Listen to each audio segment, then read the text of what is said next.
విద్యార్థులు, మానవుడు భవిష్యత్తులో తరగని శక్తి వనరులను ఉపయోగించుకొని జీవించవలసిన పరిస్థితులు ఆసన్నమైనవి. తరగని శక్తి వనరులో పవన శక్తి ఒకటి. ఆ పవన శక్తిని ఎలా పట్టుకొని వాటిని వినియోగించుకోవాలో ఒక చిన్న ప్రయోగం ద్వారా చూద్దాం. ప్రయోగానికి 2 స్ట్రాలు, ఒకటి పెద్దది, ఒకటి సన్నగా ఉండే స్ట్రాలు, అలాగే ఒక గుండు సూదిని ఉపయోగించి ఎలా పవన శక్తిని ఒడిసి పట్టుకోవాలో ఇప్పుడు చూద్దాం. ముందుగా కత్తెర సహాయంతో స్ట్రాను సగభాగము కత్తిరించాలి.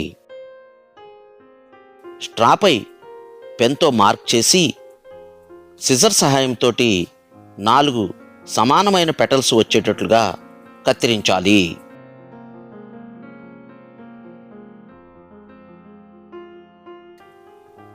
కత్తిరించినటువంటి పెటల్స్ను వెనుకకి మడవాలి.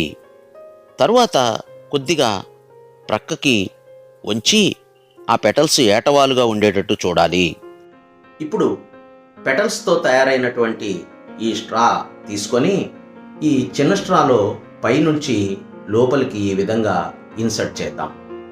ఈ గుండు సూదిని ఈ భాగంలో చిన్న స్ట్రాకి గుచ్చుదాం. ఇప్పుడు చూడండి, ఈ ఫ్యాన్ నుండి వచ్చేటటువంటి పవన శక్తిని ఉపయోగించుకొని మనం తయారు చేసినటువంటి విండ్ మిల్ని తిప్పి విద్యుత్తుని జనింపజేద్దాం. ఈ పవన శక్తిని యాంత్రిక శక్తిగా మారుస్తున్నాం.